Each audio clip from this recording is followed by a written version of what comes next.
오늘 우리에게 주신 하나님의 말씀은 시편 45편 7절입니다. 하나님의 말씀을 제가 봉독하도록 하겠습니다. 왕은 정의를 사랑하고 악을 미워하시니 그러므로 하나님 곧 왕의 하나님이 즐거움의 기름을 왕에게 부어 왕의 동료보다 뛰어나게 하셨나이다. 아멘. 우리는 14, 5, 6 수련회를 이어서 계속적으로 사도신경을 알아볼 것입니다. 오늘은 사도신경의 두 번째 조항, 예수 그리스도에 대한 고백입니다. 유인물은 나눠드리지 못했지만 다들 두 번째 조항을 머릿속에 다들 아실 것입니다.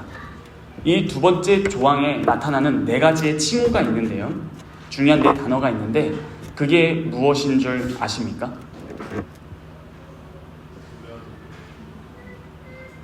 네? 그 외아들이 독생자죠. 독생자, 그의 독생자 우리 주 예수 그리스도입니다. 이 네 가지라고 저희가 들었고 배웠습니다. 자, 저번에 우리가 수련날 마지막에 한 것은 예수라는 이름의 의미에 대해서 들었습니다. 오늘은 그리스도라는 칭호에 집중해 보도록 하겠습니다. 여러분, 이젠 여러분들은 어느 정도 아실 것입니다. 이 그리스도 무슨 뜻이죠? 기름 부음을 받은 자입니다.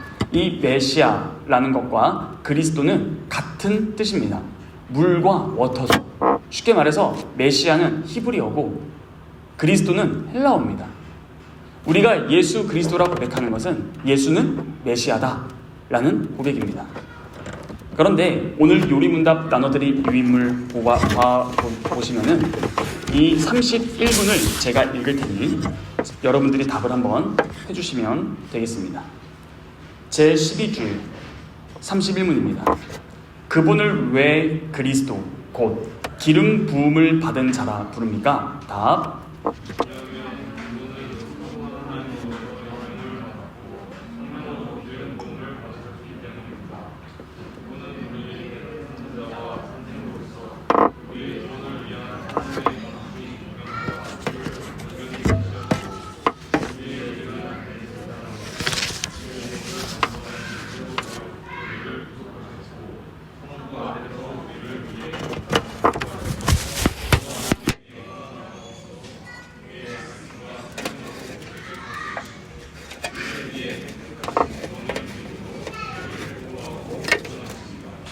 네, 그렇습니다. 이 요리문답 31문은 매우 긴 문장인데 여기서 중요한 단어는 네 가지입니다. 첫째, 기름 부음 받은 자. 둘째, 선지자. 셋째, 제사장. 넷째, 왕입니다. 여러분, 기름 부음 받은 자는 선지자, 제사장, 왕입니다. 예수님의 각 직분의 활동입니다. 이 세 직분이 바로 구약에서 기름을 부음 받은 자입니다. 그러므로 메시아가 이들이죠. 그러므로 메시아들이라고도 부를 수 있겠네요. 그렇죠? 선지자도 있고요, 제사장도 있고요, 왕도 있으니까요. 기름 부음 받은 자가 메시아이면 메시아가 하나가 아닙니다. 구약에서는 메시아들이 나왔습니다. 물론 우리가 고백하는 그 그리스도는 결국 예수 그리스도로서 세 가지의 구약의 직분이 하나로 통합된 한 분을 지칭합니다. 여러분, 선지자의 직분이 무엇인가요? 선지자라는 직분은 뭘 하는 사람인가요?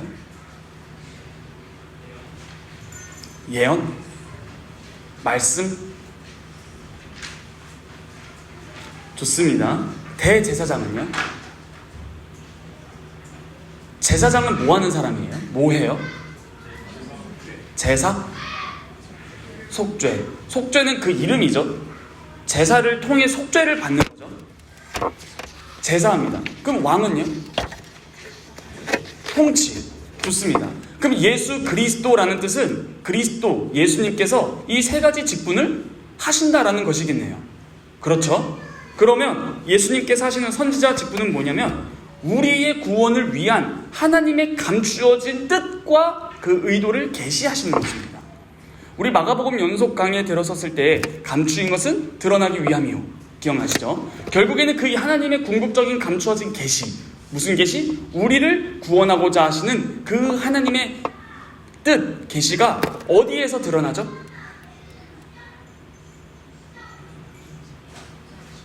예, 십자가에서 대표적으로 드러납니다. 물론 십자가에서만 드러나는 건 아니고 예수 그리스도의 공생애 자체가 메시아적 사역입니다. 이거에 대해서도 점차 좀 살펴보도록 하겠지만, 다음으로 먼저 대제사장. 자, 대제사장은 뭐 하는 사람이라 했죠? 제사를 드린다 했습니다. 그런데 오늘 이 요리문답 세 번째 문단이죠. 우리의 유일한 대제사장으로서 뭐 합니까? 네, 단번에 자신을 제물로 드렸고 그로 말미암아 우리를 구속하셨고, 끝입니까?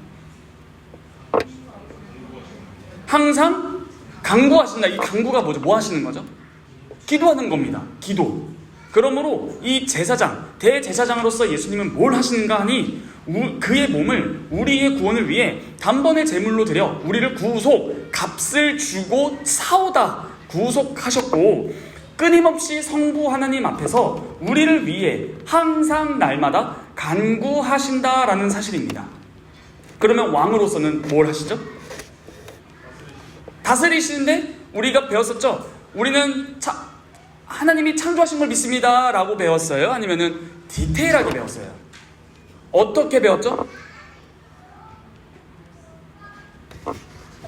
말씀으로 창조하셨지만 우리 주 예수 그리스도의 아버지께서 천지 만물을 창조하신 걸 믿습니다 라고 배웠어요. 왜 이렇게 배웠었죠?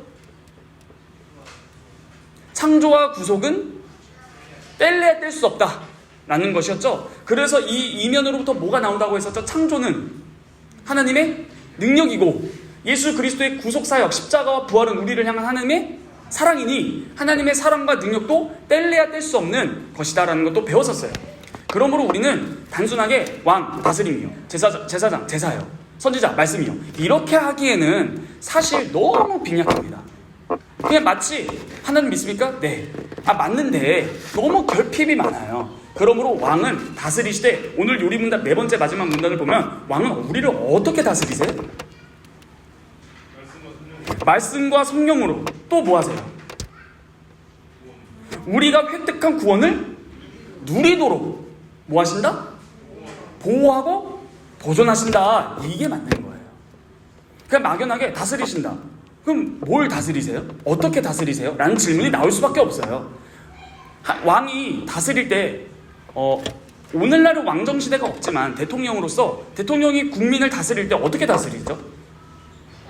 법대로 다스리는 거예요. 그런 식으로 나오는 거죠. 그러면 우리의 왕이신 예수 그리스도께서 우리를 어떻게 다스리세요? 그냥 다스리세요. 이거는 아니고 어떻게 다스린다? 말씀과 성령이 매우 중요합니다. 오늘날도 우리를 말씀으로 다스리세요.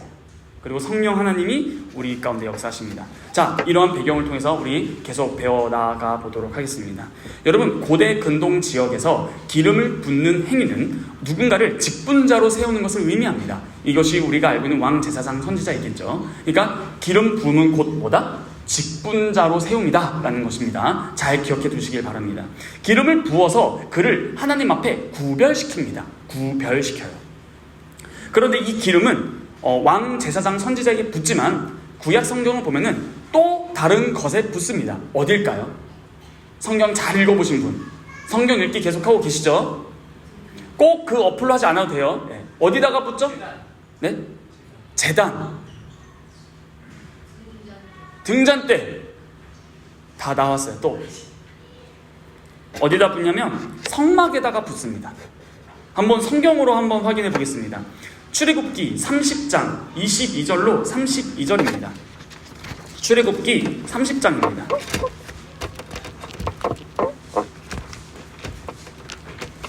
이런 것들을 꼼꼼하게 잘 보시기를 바랍니다. 자, 출애굽기 30장 22절에서 32절인데 이 내용에서 무엇이 강조되는가 하니 모세에게 거룩한 관유를 만들어서 성막과 제사장들에게 바르라 이렇게 나옵니다. 그 내용을 쭉 보시면 돼요. 읽지는 않겠습니다. 자, 이처럼 거룩한 관유를 모세가 만들어서 성막과 제사장에게 바르는 거예요. 그런데 이렇게 바르는 이유는 무엇인가 하니 성막에는 누가 거하죠? 예수님께서 사시나요? 하나님께서, 당시 예수님 없었죠? 예, 하나님께서 거하십니다. 그런데 이 성막이 어디에 있었죠? 향동? 이 성막은 지성소, 성소 다 포함해서 이 성막은 어디에 있었죠? 네? 예, 아니, 그건 성전입니다. 성막이요. 예, 집사님 좀 더.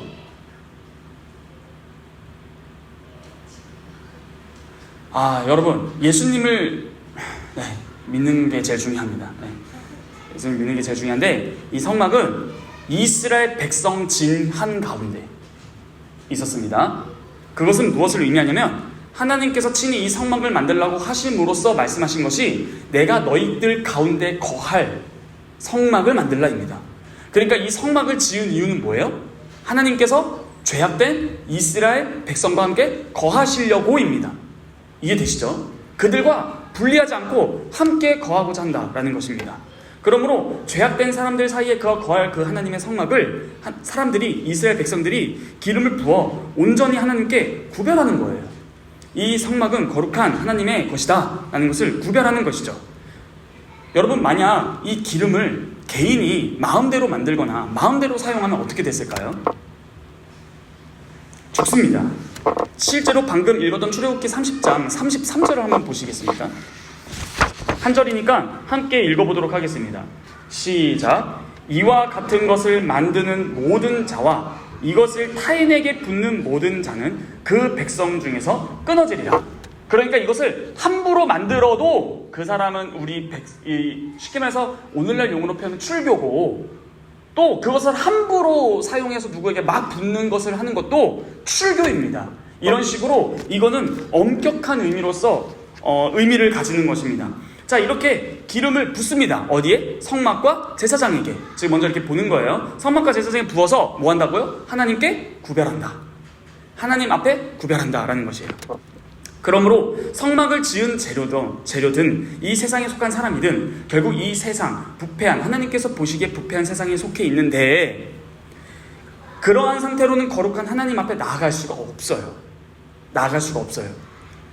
그런데 이 기름이 의미하는 바는 성령입니다. 미리 말씀을 드릴게요. 그러므로 이 성령 하나님으로 정결케 함으로써 더 이상 이 세상에 속한 것이 아니라 하늘에 속했다라는 것을 표상적으로 보여주는 것이에요.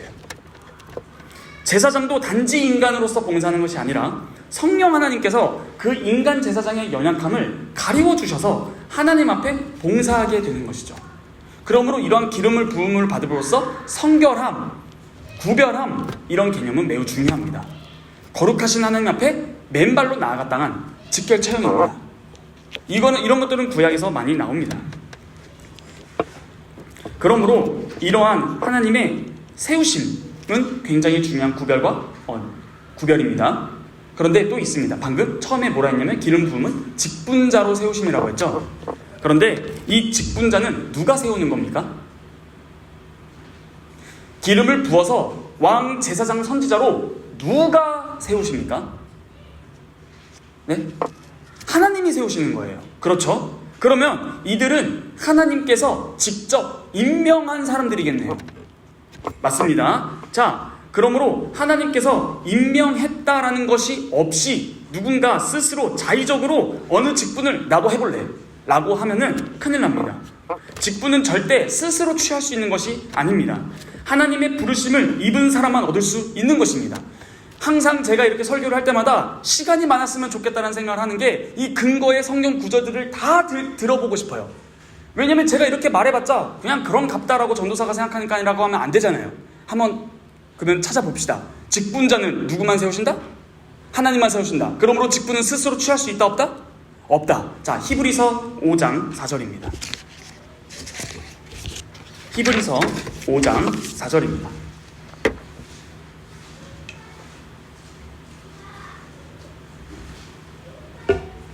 다 함께 찾으셨으면 한 목소리로 히브리서 5장 4절 읽어보도록 하겠습니다. 시작.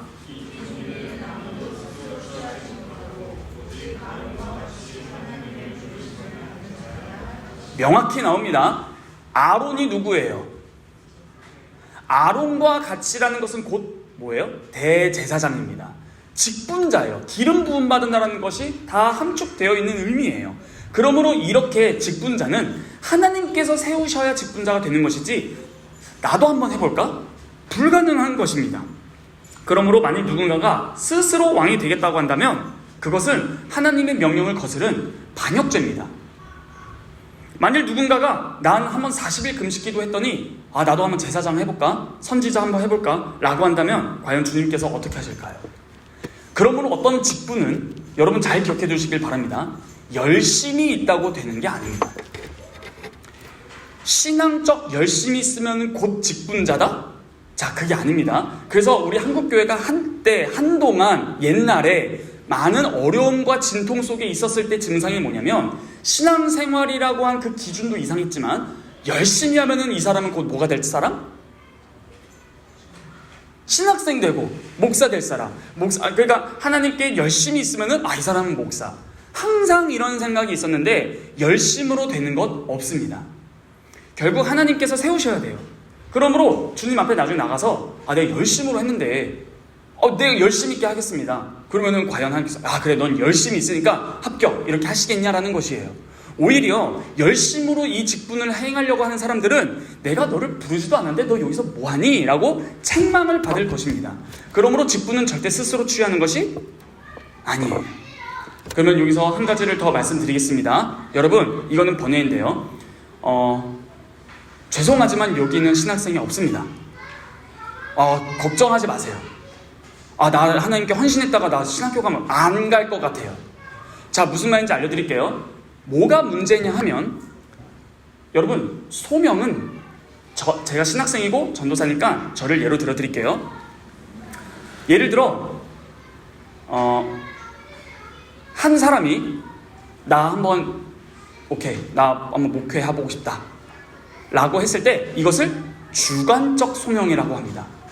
그러니까 내가 하고자 하는 그 마음이 있는 거예요. 그런데 이것은 반쪽입니다. 그럼 나머지 반은 뭐냐? 이런 거예요. 교회가 승인하는 겁니다. 이제 예를 들어 볼게요. 제가 망나니 짓을 하면서 교회를 다녀요. 그러다가 여러분들 앞에서 장로님 저 한번 신학교 한번 가보겠습니다 라고 한다면 말리는 거예요. 예를 들어 제가 막 음담패설하고 막 이렇게 사는데 그런 걸 여러분 다 아는데 제가 신학교를 가겠다고 하면은 쟨 좀 이런 것이 중요합니다. 직분자는 그러면 하나님께서 부르신다고 하는데 그럼 오늘날 갑자기 승훈아 신학교 가라 이렇게 부르는가? 그게 아니에요. 그러면 가장 중요한 게 뭐냐면 내적 소명, 주관적 소명과 외적 소명, 객관적 소명이 같이 있는 거예요. 그러므로 단순히 사람들이 너 좀 열심히 있네 그런 기준도 되지 않아요. 결국엔 당회, 목사님, 장로님들이 신앙의 철저한 기준을 가지고 이 사람을 증거하는 겁니다. 점검하는 거예요. 그래서 한번 말씀도 훈련시켜보고 과연 이 말씀을 어떻게 이해하고 있는지 여러 가지 것들을 검증하겠죠. 그런데 이러한 검증을 받지 않고 오늘날은 신학교에 미달이든가 그냥 신학생들 보내기 운동 해가지고 청년부 한 명당 한 명 보내기 운동 이런 걸 하고 있다는 거예요. 과연 그들이 그렇게 해서 간다 한들 부르심을 받지 않은 상태에서 한다면 과연 그것이 교회 유익이 되겠는가라는 생각을 하지 않을 수가 없습니다. 실제로 신학교에 열심을 가지고 온 사람들이 대부분이에요. 열심히 있으니까 학부나 대학원에 왔겠죠. 그러나 실제로 중도 이탈자가 반입니다. 그러면 그 열심은 거짓이었다고 말할 수 있는가? 라고 했을 때 거짓은 아니에요. 진심이었겠죠. 자신의 인생을 넣었으니까요. 그런데 하다 보니 나는 이거는 실제로 입니다. 나는 맨날 마커스 예배 기대했는데 맨날 주여 삼창하고 뛰고 신나게 놀고 은혜 받고 눈물 흘리고 이게 신학생인 줄 알았는데 막상 오면 뭐예요?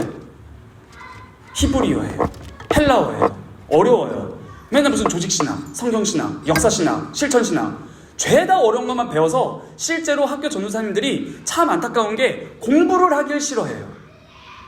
그러면 이것이 과연 제대로 된 점검을 가지고 신학교에 들어왔는가라는 생각을 안 할 수가 없는 거예요. 물론 앞에서 당신 소명 못 받았습니다 라고 말은 안 하겠죠. 그런데 결국 본인들이 결핍을 느껴서 나가게 된다는 것이에요. 여튼 이것은 그렇게 중요한 것은 아니지만 여러분들께 이러한 예시를 장황하게 말씀드린 것은 항상 직분자는 핵심은 뭐다? 나의 열정이다? 세우심이에요. 이해되시죠? 그러므로 주관적 소명과 객관적 소명, 누구든지 이 사람을 인정할 수 있는 여러 가지 것들이 있습니다. 우리 성경적 연애결혼관 했었을 때 세 가지 뭐였죠? 나를 이 길로 인도했는가? 나에게 그 은사가 있는가? 이런 거 다 기억나실 거예요. 그러므로 이런 것이 어떠한 직업을 선정할 때도 이런 것이 굉장히 큰 조건이 됩니다. 여튼 이거는 넘어가겠습니다. 이처럼 직분은 스스로 세워지는 것이 아니에요. 그러므로 제가 드린 이 유인물 첫 번째 답을 보시면 첫 번째 답 하자마자 나오는 게 뭡니까? 성부 하나님으로부터? 이게 첫 번째예요. 그리스도 메시아의 특징은 뭐다? 임명받은 자다. 여러분들 이거 잘 기억하시길 바랍니다. 임명받아야 해요. 그러므로 부음을 받는 행위는 하나님으로부터 인정받았다는 것, 하나님이 직접 세우셨다는 것을 가시적으로, 공적으로 공포하는 겁니다. 이해되시죠? 그러므로 이것이 굉장히 중요해요. 이 사건을 여러분들이 잘 이해하면은 구약의 이야기를 읽을 때 흥미롭습니다. 다윗이 기름 부음 받아요. 그렇죠? 그런데 어떻게 돼요? 바로 왕 되나요? 안 됩니다. 자, 다윗은 기름 부음 받았죠. 이건 뭐예요? 그러면 우리가 이제 전문적 용어로 하면 그냥 기름 부음 받았다 이게 아니라 뭐가 되는 거예요? 하나님으로부터 직접 임명받은 공적 직분자예요. 그러므로 다윗이 누구에게 쫓겨다니죠? 사울은 누구예요? 왕입니다. 기름 부음 받은 자예요. 그러므로 이건 무슨 뜻이에요? 무슨 뜻이에요? 아니 그러니까 지금까지 잘했잖아요 여러분들. 무슨 뜻이에요? 기름 부음 받은 게 뭐예요? 임명받은 거잖아요. 누구로부터요? 그런데 다윗은 본인도 그 기름 부음 받았잖아요. 그러면 이 기름 부음 받은 의미를 누구는 더 정확히 아는 거예요? 다윗은 아는 거예요. 근데 사울이 나를 죽이려 해요. 다윗이 사울 죽일 기회 있었어요? 없었어요? 많았어요. 근데 어떤 태도를 취해요? 아니 마치 이런 거 아닙니까? 저는 항상 그 이야기를 보면 되게 신기해요. 사울이 길을 보러 갈 때, 변을 보러 갈 때 그 동굴에 누구 있었어요? 다윗과 일행들이 있었죠. 속닥속닥 뭐라 해요? 이건 하나님의 뜻이다 이건.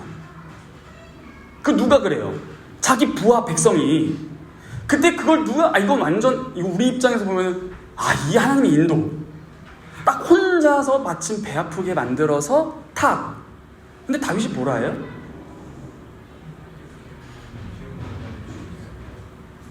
가만히 있어라. 하나님께서 하신다. 결국 그래서 하나님께서 이 사울 왕가를 어떻게 처리하시죠? 전쟁을 일으키세요. 온 가족 말살시키십니다. 그리고 다윗이 세워지는 거예요. 이처럼 다윗은 알았던 거예요. 직분자는 하나님이 세우시기 때문에 함부로 대할 수 없다. 하물며 그 사람이 나를 죽이려고 할지언정 그것은 하나님의 임명자다. 공적 선포가 이미 진행된 자예요. 그래서 다윗이 그 왕에 어떻게 죽이지 않고 뭘 하죠? 그렇죠. 옷깃 하죠. 근데 그걸로도 다윗이 어떻게 하는 줄 아세요? 되게 힘들어해요. 왜냐하면 그 옷은 왕을 상징하는 것이기 때문에 그래요. 그래서 실제로 여러분 남남북 그렇죠. 남남북 여로보암. 자, 솔로몬의 아들 때에 북이스라엘과 남유다로 갈리잖아요. 북이스라엘 왕 누구? 남남북 여로보암, 르호보암이죠. 그랬을 때에 선지자 당시에 누구였죠?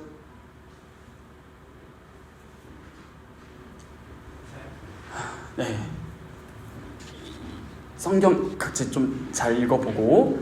자, 핵심은 뭐냐면 선지자 옷깃을 누구죠? 사무엘이 그렇죠. 사무엘이 이제 돌아서려 할 때 옷깃 잡아서 쫙 찢어져요. 그랬을 때 그 옷 또 다른 그 여로보암한테도 옷 조각을 10조각으로 막 나눠서 보여주기도 해요. 아니 옷을 왜 10조각으로 쪼개냐고. 그 의미가 뭐냐라는 거예요. 10지파를 다스릴 것이다. 이런 식으로 상징적으로 보여주는 거예요. 그래서 옷을 찢는 것은 이거 굿진데 까비 이게 아니라 그것이 의미하고 있는 바가 뭐냐라는 거예요. 그래서 다윗은 왕권의 옷깃만 살짝 자른 것만으로도 이거 나 안 되는데 이런 느낌이었다라는 거예요. 자, 그러므로 우리가 여기서 하나 정리합니다. 잘 외운 거예요. 기름 부음 받은 자는 뭐다? 하나님께 성령 하나님으로 구별했고 거룩하신 하나님 앞에 나아가며 공적으로 하나님께로부터 직분을 임명받은 자다. 이게 이젠 우리는 외울 메시아입니다. 그러면 이걸 자연스럽게 예수님께 적용하면 어떻게 돼요? 하나님께 공적으로 임명받은 그리스도이시다 인 거예요. 이거를 조금 더 살펴볼 거예요. 디테일하게. 자, 그런데 기름을 부음 받았죠. 근데 오늘 본문 시편 45편 7절을 한번 보시겠습니까? 오늘 본문 시편 45편 7절을 한번 봐보세요. 여기서 왕이 나옵니다.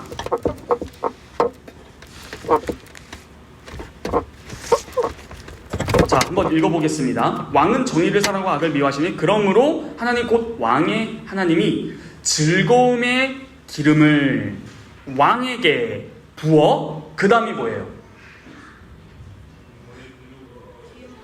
이것은 뭐예요? 약간 이런 거예요. 형겸이를 하나님이 세우셔서 보냈더니 다른 동료보다 뛰어나더라. 그럼 뭐가 뛰어난 거예요? 갑자기 그 일하러 갔는데 뛰어나다라는 맥락은 무슨 의미예요? 능력적인 측면이겠죠. 회사에서 누군가가 누구보다 뛰어나다라는 것은 업무적인 측면에서 뛰어남을 당연히 말하듯이 이 왕이 기름 부음 받은 것은 구별함과 임명자로 세우는 것이지만 동시에 하나님께서 누군가를 직분자로 세우셨다라는 것은 어떠한 목적에 적합하게 세우신 것이고 그러기에 그 목적, 그 역할을 수행하기에 필요한 뭐도 주신다? 능력도 주신다가 기름 부음 받은 의미라는 거예요. 자, 그러므로 기름 부음 받은 자는 어떤 능력을 받냐? 그 일을 감당하기에 적합한 능력을 받습니다. 이해되시죠? 그러므로 오늘날 이런 개념들이, 그래서 제가 말씀드린 여러분들이 어떤 직업을 선택할 때 그에 적합한 은사가 있는지를 돌아보라는 말이에요. 이게 굉장히 중요합니다. 자, 이런 식으로 그 직분에 맞는 능력을 주시는 거예요. 직분에 맞는 능력을 주시는 것이 기름 부음 안에 따라 있다. 그러므로 하나님이 세우셨다라는 사실은 무엇으로 증명되는가 하니 능력을 구비시켜 주신 것에서 더 확연하게 드러나요. 능력이 나타납니다. 자, 하나님께서 예를 들어 누군가를 선지자로 세웁니다. 그럼 선지자가 선지자를 기름 부음만 받아서 선지자 됐어요. 그럼 의미가 뭐예요? 지금까지 배운 대로 하면 말해보세요. 임명을 받았고 구별됐고 또 뭐도 받았어요? 능력도 받았어요. 그럼 성경으로 한번 확인해 봅시다.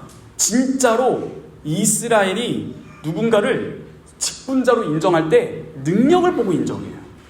자, 성경을 한번 확인해 보시죠. 예를 들면 선지자는 그럼 어떤 능력을 받았어요? 뭘 하는 사람이에요?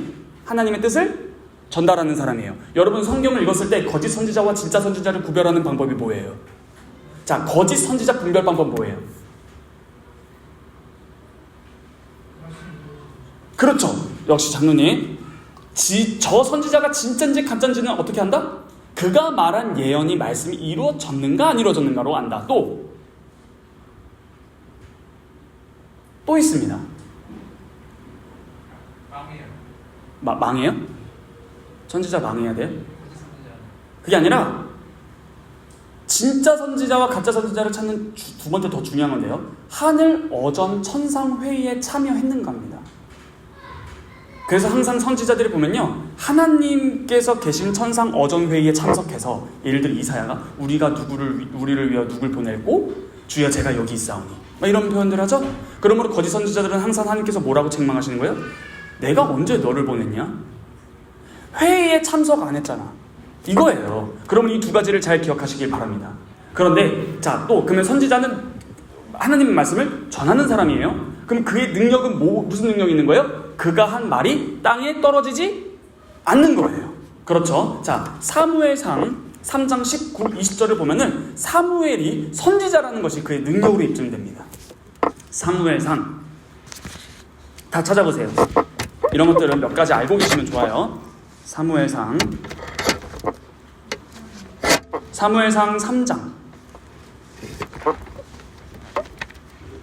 19 9, 20절입니다.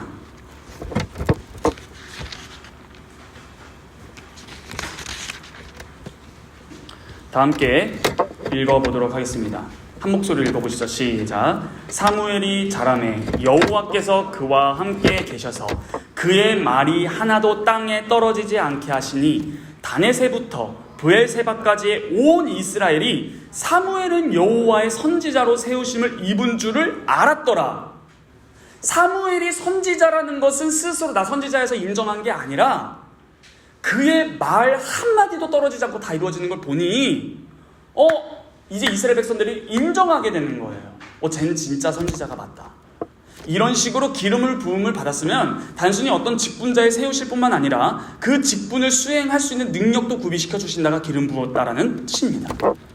이해되시죠?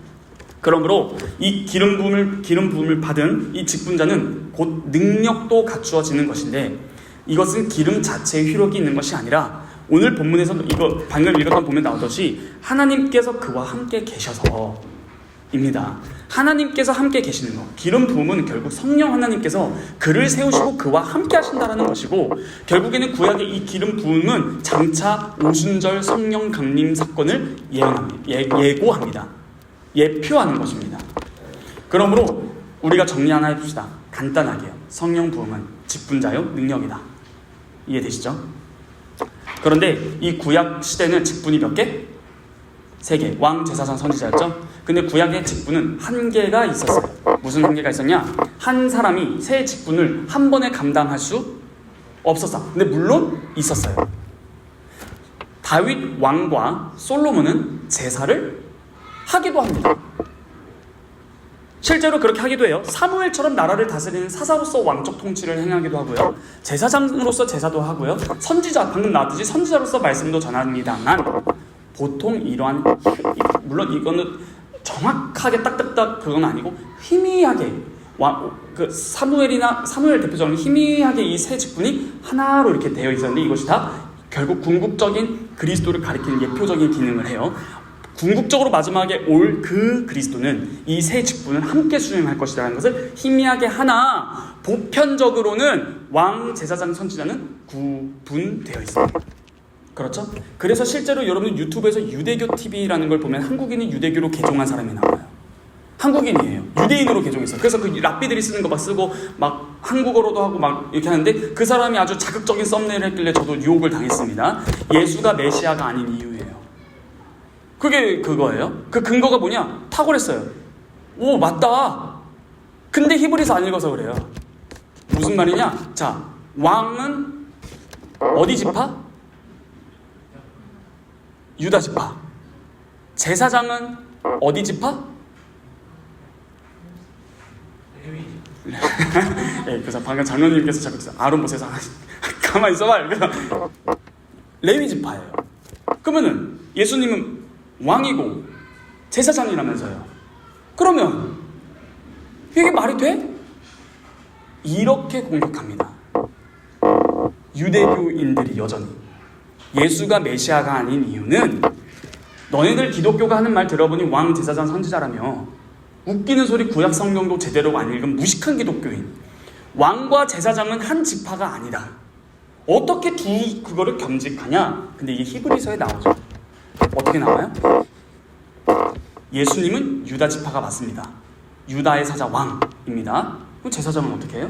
레위 자손의 계열이 아니라 누구 계열이게요? 창세기에 나옵니다. 아브라함이 11조 바친 사람이에요. 누구예요? 멜기세덱. 멜기세덱의 반열을 따랐다라고 나와요. 멜기세덱은 말 그대로 멜기ጼ데크예요. 그러니까 평화의 왕. 거기 살렘 왕이나 나오죠? 이걸 뭐 예루살렘이다 이렇게 표현하기도 하는데요. 아브라함, 그래서 히브리서 맥락을 성경 읽어보세요. 나와요. 성경에 나온 내용이에요. 뭐라고 나오냐? 이렇게 나와요. 쉽게 의역을 좀 해드릴게요. 높은 사람이 아랫사람한테 인사해? 아랫사람이 윗사람한테 인사해? 아랫사람이 윗사람한테 인사해요. 아브라함이 11조를 멜기세덱에게 바쳤어? 멜기세덱이 아브라함에게 바쳤어? 오케이. 아브라함이 바쳤어요? 그럼 아브라함이 높아? 멜기세덱이 높아? 멜기세덱이 높아요. 그러면은 자, 오케이, 여기 두고 아브라함의 아들 누구예요? 이삭의 아들 누구예요? 야곱의 아들 누구예요? 12지파죠. 그러면은 이 12지파는 소급해 올라가면 어디에 있었어요? 아브라함 안에 있었네요. 그러므로 아브라함보다 큰 멜기세덱인데 이 12지파, 유다, 그 레위 등등등등은 아브라함보다 커요, 작아요? 아브라함보다요. 작죠? 근데 그 작은 그 12지파가 아브라함의 허리 안에 있었고, 이 아브라함이 누구에게 대해요? 멜기세덱에게 높임을 대해요. 그래서 이 멜기세덱은 살렘 왕, 평화의 왕, 살렘의 왕이자 제사장이라 나와요. 하나님의 제사장이라 나와요. 그러므로 예수님을 히브리서는 어떻게 푸냐면은 예수 그리스도의 제사장직은 레위 계열이 아니라 멜기세덱 계열이다. 그래서 이렇게 말을 해요. 멜기세덱은 히브리서에서 정체성이 없어요. 무슨 말이냐? 부모가 누군지, 언제 태어났는지, 언제 죽었는지 모른다 나와요. 그러므로 난 적도 없고 죽은 적도 없는 이렇게 묘사가 돼요. 이러한 영원한 왕 대제사장의 계열을 따른 예수 그리스도다. 그러므로 이렇게 히브리서는 실제로 풉니다. 왜 이렇게 풀었을까? 당시 이건 1세기도 이런 논쟁이 당연히 있었겠죠. 이해되시죠? 그러므로 다시 돌아와서 구약의 세 직분은 원래 분리되어 있었다.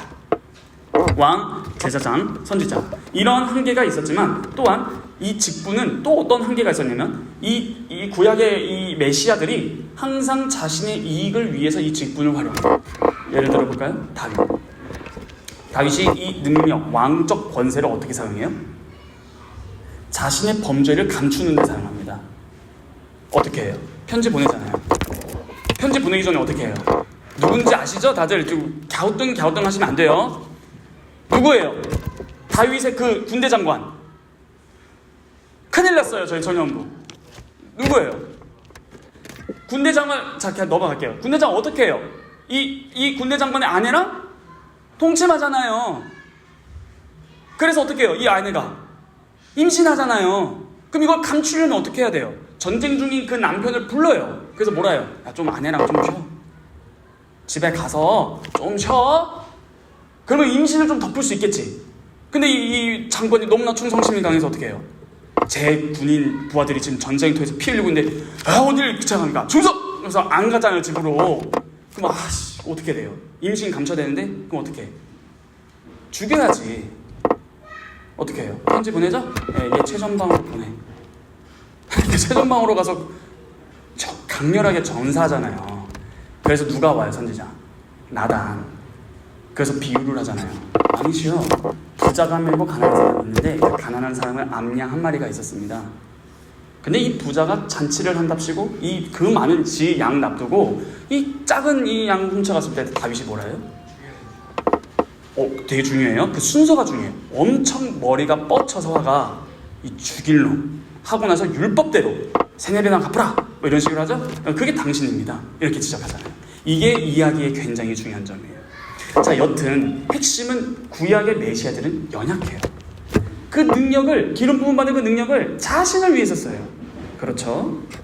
그러므로 이러한 두 가지 한계점과 약점이 있습니다. 그러나 이러한 약점들은 결국 완전한 그리스도를 가리키는 예표가 됩니다. 이 세 직분을 온전히 하나로서 완전한 능력으로 이루실 그 그리스도를 기대하는 것이죠. 이게 바로 구약의 이야기들인 거예요. 결국 예수 그리스도를 향해 나아갑니다. 그러므로 기름을, 예수님께서는 어떤 기름을 부음받으시죠? 손으로 만질 수 없는 성령 하나님이 세례 받을 때 요단강에서 비둘기처럼 내려오시죠. 그래서 성령으로 기름 부음 받았어요. 그러면 이 말 딱 했을 때 우리가 떠올라야 되는 건 하나 있어요. 두 가지가 있어요. 그 뭐예요? 기름 부음 받는 거의 의미. 기름은 부음 받으면 무슨 의미라고 했어요? 지금까지 하나님께서 임명하신 직분자다. 또 능력입니다. 그러므로 예수님께서 공생애를 쭉 하시죠. 왜 베드로가 주는 그리스도시요 살아계신 하나님의 아들입니다라고 했을까요? 조금 더 이제 이해가 되세요? 그분의 행하는 일을 보면 인정할 수밖에 없는 거예요. 그래서 예수님께서 그 말 기억나세요? 계속 바리새인들과 서기관들이나 종교 지도자들이 또 해봐 계속 메시아 계속하니까 메시아를 계속해봐, 빨리 해봐, 또 해봐 계속하니까 뭐라 해요? 예수님이 마지막에 너희들에게 보여줄 표적은 없다. 이제 한 가지 표적이 남았으니 뭐예요? 요나의 표적이다. 그게 뭐예요? 자신의 죽으심과 부활을 미리 보여줄 것밖에 없다. 난 이미 많이 보여줬는데 너희들은 안 믿는 거다. 그렇죠? 그러므로 예수 그리스도를 믿는다는 것은 막연하게 믿는다가 아니라, 자, 여러분 예수님 믿습니까? 그렇다면 여러분들의 삶에 능력이 있어야 돼요. 그분이 왕, 제사장, 선지자로서 우리를 다스리신다면서요. 그럼 그분은 능력이 있습니다. 있어야 해요. 그러므로 여러분들의 삶에도 예수 그리스도께서 왕으로, 제사장으로, 선지자로서 그리스도께서 우리를 다스리신다는 것이 관념적이거나 주일 전용 혜택이 아니라 월화수목금토일 1분 1초 그 모든 순간에서 하나님의 능력이 현실화가 되어야 여러분들이 그리스도를 그리스도로 인정하겠죠. 그냥 옆 사람이 그리스도로 하니까, 교회가 그리스도로 하니까, 목사님이, 전도사님이 그리스도로 하니까이 아니라 여러분들의 삶에 실질적인 능력이 있어야 합니다. 그래야 여러분들이 입에서 그냥 방언 터지듯이 주는 그리스도시요 살아계신 하나님의 아들이 맞습니다라고 할 거예요. 왜? 그분의 능력을 거부할 수 없는 나의 삶의 증거가 많으니까. 그게 바로 믿음입니다. 믿음은 관념과 어떤 철학이 아니에요. 삶입니다. 그러므로 이 예수 그리스도를 믿었을 때 능력이 있습니다. 어떤 능력? 우리를 구원하시는 능력이 무한하십니다. 그러므로 이 그리스도라는 말은 너무 중요합니다. 예수님의 사역을 보면 그분이 그리스도가 맞습니다. 그런데 이 예수님을 그리스도라고 하기를 부인하는 자들이 나오죠. 그게 요한일서에서 투박하게 흘러가겠죠. 제가 그냥 짤막하게 말씀드리겠지만, 요한일서 2장 22절을 보면 예수를 그리스도라고 하는 것을 부인하는 자마다 적그리스도니 이렇게 나옵니다. 결국에는 거짓말하는 자요 적그리스도입니다. 결국 예수님을 그리스도라고 고백하는 것은 매우 중요합니다.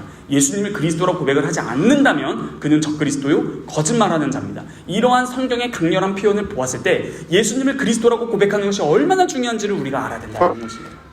자, 그렇다면 짤막하게 선지자, 왕, 제사장을 간략하게 말씀드리고 이제 마무리하도록 하겠습니다. 여러분, 선지자 직분 하나만 보시죠. 2개 정도만 보겠습니다. 3개 정도? 4개 정도만 보겠습니다. 하나씩만, 4개 하나씩. 자, 예수님께서 요단강에서 세례를 받으실 때 어떤 음성이 들려요. 뭐죠? 너는 내 사랑하는 아들이요? 좋아하는 자다? 기뻐하는 자다. 너는 내 사랑하는 아들이요? 기뻐하는 자다. 이게 무슨 말이에요? 자, 빠르게. 성령 부으심은 뭐였다? 임명, 능력. 임명, 능력 외웁시다. 자, 그러면은 성령이 비둘기처럼 내려오셔서 기름 부음 하셨어요. 그러면 뭐예요, 그게? 임명이죠. 너는 내 사랑하는 아들이요. 이 뜻은 구약에서 시편을 인용하는 거예요. 너를 내가 오늘 낳았다. 이거 왕입니다. 너는 내 사랑, 너 사랑해. 이런 사랑 표현이 아니라 왕이란 표현이고요. 기뻐하는 자다라는 것은, 이 기뻐하는 것은 이사야서에서 4개의 종의 노래에 나오죠. 마지막 여러분 유명한 거 아시죠? 이사야서 53장. 그가 찔림은 나음이요. 그거 아시죠? 그 53장? 그 53장은 52장 13절부터 한다고 또 말씀드렸죠? 그랬을 때 거기 뭐라 나와요? 내 기뻐하는 종 이렇게 나옵니다. 제사장적 사역이에요. 그러면 내 사랑하는 아들이요? 기뻐하는 자다라는 것은 야, 하나님 참 사랑이 풍부하시다가 아니에요. 뭐예요? 내가 너를 왕과 제사장으로 삼았다. 이런 뜻이겠죠. 자, 그런데 이 음성이 한 번 나올까요? 성경에? 또 나올까요? 언제 나올까요? 너는 내 사랑하는 아들이요. 내 기뻐하는 자다. 어디서 나오죠? 변화산 사건에서. 한번 가볼까요? 이거 되게 중요해요. 이거 보고 넘어갈 겁니다. 변화산 사건에서 나오는데요. 이것이 마태복음 17장 5절에 나와요. 근데 되게 중요한 거 하나 말씀드릴게요. 마태복음 17장 5절입니다.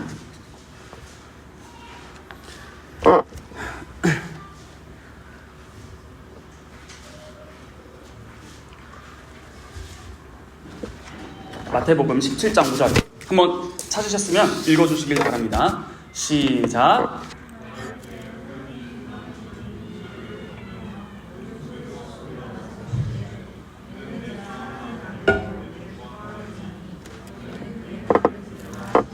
자, 되게 중요한 거 있어요. 잘 들으세요. 너는 내 사랑하는 아들이요 기뻐하는 자다 까지가 세례받았을 때죠. 근데 여긴 뭐가 추가돼요. 뭘까요? 너희는 그의 말을 들으라. 이게 무슨 뜻인지 아시죠? 이게 무슨 뜻이냐면 선지자라는 뜻이에요. 이게 왜 그러냐면요. 신명기 18장 15절입니다. 신명기 18장 15절 한번 찾아보세요. 신명기 18장 15절. 이런 식으로 신구약을 넘나들어야 돼요. 신명기 18장 15절. 다 찾으셨죠? 자, 신명기 18장 15절입니다. 자, 다 같이 한 목소리로 읽어보도록 하겠습니다. 시작. 이는 내 아직 못 찾으셨나요? 죄송합니다. 제가 15절 다 함께 읽겠습니다. 시작. 내 하나님 여호와께서 너희 가운데 내 형제 중에서 너를 위하여 나와 같은 선지자 하나를 일으키시리니 너희는 이게 뭐냐면 나와 같은 선지자. 이 나는 누굴까요? 나가 누구예요? 모세입니다. 모세는 이스라엘의 어마어마한 지도자죠. 모세와 같은 선지자인데 너희는 그의 말을 들으라. 그런데 방금 세례 받고 이후의 변화사 사건에서 너는 내 사랑하는 아들이요 기뻐하는 자다. 너희는 그의 말을 들으라. 이게 뭐예요? 모세가 예언했던, 하나님이 말씀하신 모세와 같은 그 위대한 선지자. 왜 모세가 위대한 선지자예요? 왜? 하나님께서 모세를 대적하는 그 미리암이나 이런 사람들 볼 때 모세를 어떻게 높이세요? 미리암도 선지자예요. 누나. 선지자와 선지자들끼리 한번 싸웠어요. 그때 하나님은 모세 편 듭니다. 근데 미리암한테 어떻게 말씀하시면서 모세를 높이는 줄 아십니까? 그렇죠. 모세는 나랑 직접 대면하면서 대화한 사람인데 너는 이렇게 하는 거예요. 그러므로 모세와 같은 선지자라는 것은 또 예수 그리스도를 예표합니다. 어떻게? 하나님과 직접 대면한 자입니다. 어마어마한 큰 대선지자예요. 큰 선지자입니다. 하나님의 모든 계시를 직접, 모세도 등만 봤어요. 또. 근데 예수 그리스도는 성자 하나님으로서 그와 일체를 이루시는 그냥 하나님 그분 자체이세요. 이게 바로 너희는 그의 말을 들으라는 것을 통해서 이가 정말 큰 신명기 18장 15절에서 예언했던 그 선지자다 라는 말이겠죠. 그리고 예수님께서는 실제로 다른 선지자들과 다른 점이 있죠. 다른 선지자들은 항상 말을 할 때 뭐라고 앞서 멘트 하죠? 여호와께서 가라사대. 그렇죠? 근데 예수님께서는 뭐라고 말씀하세요? 내가 너희에게 이르노니. 이거는 세죠? 여호와께서 가라사대. 나는 너희에게 이른다. 야, 이거는 들으면 환장할 노릇이에요. 자세히 보면. 이게 선지자, 어마어마한 큰 선지자입니다. 이해되시죠? 그리고 예수님은 결국 선지자는 하나님의 궁극적인 감추신 뜻을 가르쳐주는 거잖아요. 그래서 예수 그리스도는 완전한 큰 선지자로서 우리에게 구원의 큰 일을 다 알려주셨습니다. 여러분, 구원은 다 알려주셨어요. 뭐 비밀, 특별하게 누구만 알고 있는 그런 거 없습니다. 복음은 드러났어요. 그러므로 누군가가 이런 식으로 현혹하면 걸으세요. 내가 알고 있는 건 좀 하나 있는데 없어요. 성경 읽으면 다 나와요. 이미 예수님께서 다 증거하셨습니다. 자, 오케이. 그리고 여러분들, 이 예수님은 이 선지자시죠? 선지자를 사람들이 인정해요? 안 해요? 당시에 예수님 인정 안 해요. 인정 안 할 뿐만 아니라 어떻게 해요? 조롱해요. 대표적인 게 뭐예요? 예수님께서 끌려가시죠? 그때 어떻게 하세요? 폭행당하세요. 뭘 뒤집어 씌워요. 그러니까 이미 예수님을 조롱의 대상이었어요. 그래서 머리 씌운 다음에 한 명씩 돌아가면서 때립니다. 그리고 벗겨진 다음에 누구에게 맞춰봐 이러고 있어요. 이게 무슨 말이냐? 분명히 예수님은 공생의 3년 약 반 동안 구원에 대한 계시를 알려줬는데 이들은 선지자라는 것을 인정하겠다라는 것을 구원이 아니라 뭘 하겠다라는 거예요? 때린 사람 맞춘 걸로 선지자라는 것을 인정하겠다는 거예요. 선지자에 대한 개념이 다 틀렸습니다. 하나님의 구원하심을 증거하는 선지자를 때린 사람 맞춘 것으로 격하고 비하하고 조롱하는 거예요. 세상 가장 악질적입니다. 하나님의 구원하신 뜻을 계시했더니 때려놓고 누가 때렸겠니 이런 거 있잖아요. 어느 손가락 이런 거 하고 있는 거예요. 지금 뭐 하는 거죠? 이건 너무 사탄적인 조롱이에요. 구원을 멸시하는 겁니다. 결국에는 예수님께서는 선지자로서 십자가에서 돌아가세요. 이것도 선지자예요. 십자가에서 돌아가신 것을 제사장적인 역할로만 생각하시는데 그렇지 않습니다. 그리스도께서 돌아가신 거예요. 그렇다면 십자가에서도 선지자 직분을 행하셨다. 선지자란 하나님의 구원에 감추어진 경륜, 뜻을 밝히 드러내시는 건데 십자가에서 무엇을 드러내시는 거예요? 하나님의 구원하심이 무엇인지를 증거하시는 것이기 때문에 십자가 사건도 선지자적 직분이다 라는 것입니다. 이해되시죠? 네. 해야 될 게 많은데 하여튼 계시하셨어요. 자, 그럼 짧게 또 대제사장. 야, 이것도 짧게 해야 돼요. 우리를 위해 죽으셨어요. 이렇게밖에 요약이 안 되는데 핵심이 하나 있습니다. 대제사장이 오늘 할데베르크 요리문답 31분을 보면은 그분이 행하는 일이 단순히 자신의 몸을 제사로 드릴 뿐만 아니라 뭐도 하셨다? 간구, 기도하신다. 그런데 여기서 중요한 것이 이 기도하신다라는 것이 하나님 우편에 앉아서 우리를 향해 기도하신다라는 것이에요. 이 기도로 우리는 여전히 구원을 받고 계속적으로 하나님께서 우리의 대언자로서 성부 앞에서 우리를 향해 기도하십니다. 지금 예수님께서 하늘에 뭐 하실까요? 기도하십니다라고 말해도 돼요. 우리를 향해 대제사장으로서 계속 기도하세요. 결국에는 우리의 모든 구원을 이루셨고 우리를 위해서 그 구원을 계속적으로 보호하시고 유지시키신다라는 것입니다. 그러므로 이러한 대제사장이 우리에게 계신다라는, 이런 대언자가 계신다는 것은 큰 위안이요 위로입니다. 마지막 왕입니다. 왕도 빠르게 할게요. 우리가 수련회에서 마태복음 1장 21절 읽었죠? 저희의 죄에서 자신들의 백성의 죄에서 구원할 자. 그러면 이 백성이라는 것은 무엇을 전제할 수밖에 없나요? 왕입니다. 백성은 당연히 왕 관계죠. 백성과 왕이죠. 그러므로 실제로 예수님을 동방 박사들이 봤을 때 왕으로 경배하죠. 이런 식으로 왕으로서 나타납니다. 또한 예수님께서 십자가에 돌아가셨을 때 죄 명패가 뭐였죠? 유대인의 왕. 이런 식으로 조롱이 됩니다. 결국에는 이러한 조롱을 당하는 왕이에요. 또 그러니까 이 십자가로 중심적으로 말씀드릴게요. 왕은 우리를 죄에서 구원하시는 분이시죠. 그런데 십자가에서 왕으로 달리셨는데 왕은 뭐 하신다고요? 우리를 구원하시는 분이에요. 그런데 그 왕은 한없이 높으신 하나님의 아들인 동시에 한없이 낮아지신 하나님의 왕이기도 해요. 자, 이 사건이 십자가에서 아주 잘 드러나요. 십자가에서 예수님만 달려요?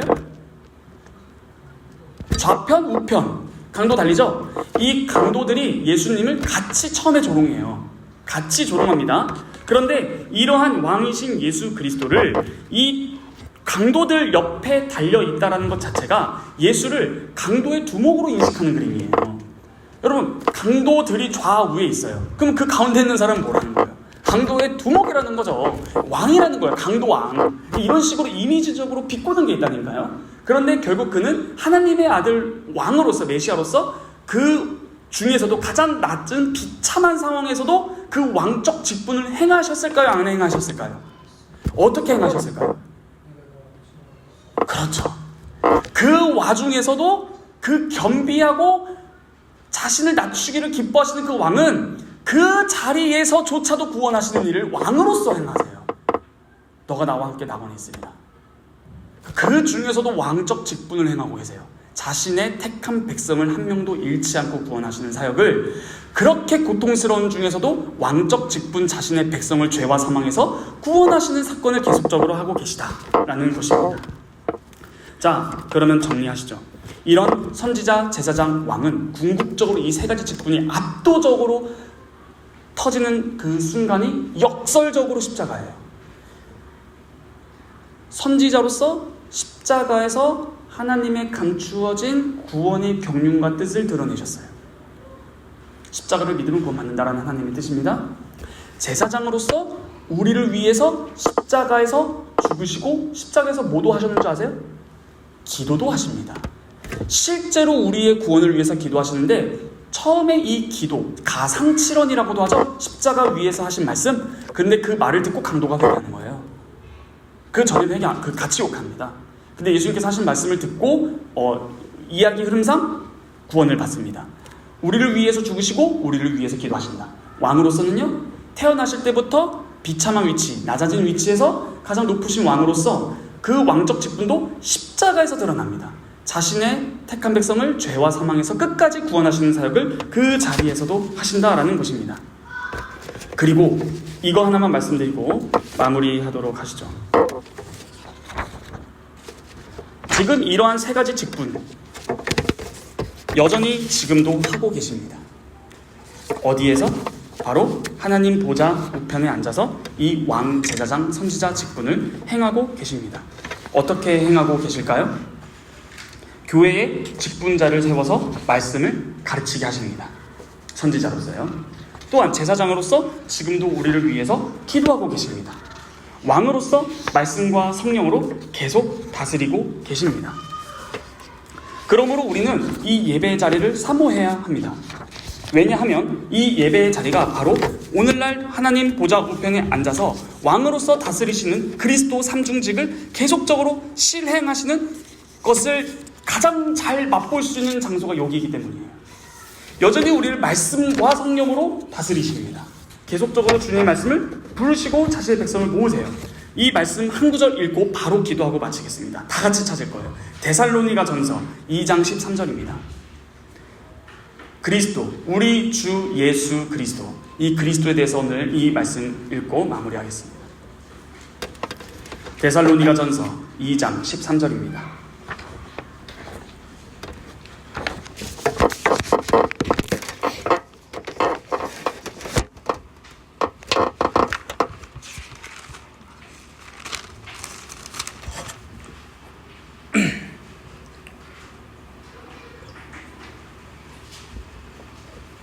제가 다 같이 한 목소리로 읽어보도록 하겠습니다. 시작. 이러므로 우리가 하나님께 끊임없이 감사함은 너희가 우리에게 들은 바 하나님의 말씀을 받을 때에 사람의 말로 받지 아니하고 하나님의 말씀으로 받음이니 진실로 그러하도다. 이 말씀이 또한 너희 믿는 자 가운데에서 역사하느니라. 아멘. 여러분, 정말로 바르게 세워진 하나님의 임명받은 목회자는요, 그의 강단에서 선포되는 말씀은 단지 그 목사 개인의 주관적 의견으로 작용하지 않고 그의 말씀은 하나님의 말씀으로 작용합니다. 실제로 이게 데살로니가 전서 2장 13절이에요. 제가 전도사라서 목사가 될 목사 후보생으로서 목사 말 잘 들어 이게 아니라 그가 전하는, 그가 정말로 하나님께 임명을 받았다면 실제로 사도가 부름을 받고 보냄받은 자잖아요. 그랬을 때 사도 바울의 말을 데살로니가 성도들이 어떻게 들었어요? 사도의 말을 사람의 말로 받지 아니하고 하나님의 말씀으로 받음이니 진실로 잘했다. 그러므로 참된 하나님의 사역자의 말을 하나님의 말씀으로 듣는다라는 것이 성경의 말이에요. 그러므로 오늘날 우리를 말씀과 성령으로 다스리시는 왕, 제사장, 선지자 예수 그리스도라는 것은 왜 교회에서 잘 드러나냐 하냐면 강단에서 울려 퍼지는 그 설교는 하나님의 말씀입니다. 여러분들의 삶을 직접적으로 강타하는 그 말씀이에요. 그러므로 우리는 이 예배 자리를 사모해야 되는 이유는 데살로니가 2장 13절로 충분합니다. 왜요? 실제로 사도 바울의 말은 하나님의 말씀이었습니다. 사람의 말이 아니에요. 그래서 사역자가 바르게 세워져야 합니다. 그가 전하는 말씀이 우리를 향한 하나님의 말씀입니다. 장로님과 집사님과 강훈 집사님, 진영 집사님, 우리 11시랑 9시 예배 시작할 때 담임 목사님께서 말씀 어떻게 시작하는 줄 아시나요? 저도 그거를 지지하면서 따라하고 있는데 처음에 설교하실 때 오늘 우리에게 주신 하나님의 말씀 이렇게 하지 않나요? 전 옛날에 이게 고민이었어요. 그러니까 목사님은 어떻게 하나님의 말씀 듣는 장소가 있나? 그렇게 생각했었어요. 오늘 우리에게 주신 하나님의 말씀, 그거 그냥 목사님 말 아닌가? 이렇게 생각했었거든요. 근데 실제로 데살로니가 전서 2장 13절이 하나님께서 세우신 목회자, 사역자의 말을 하나님의 말씀으로 받는 데살로니가 성도들, 이것을 사도 바울은 칭찬합니다. 곧 하나님의 칭찬함입니다.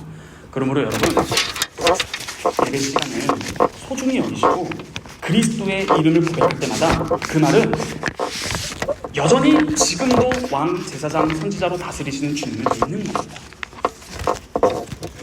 우리의 왕, 제사장, 선지자, 우리는 십자가와 부활을 믿습니다. 그곳에서 그리스도의 그리스도 되심이 다 드러났습니다.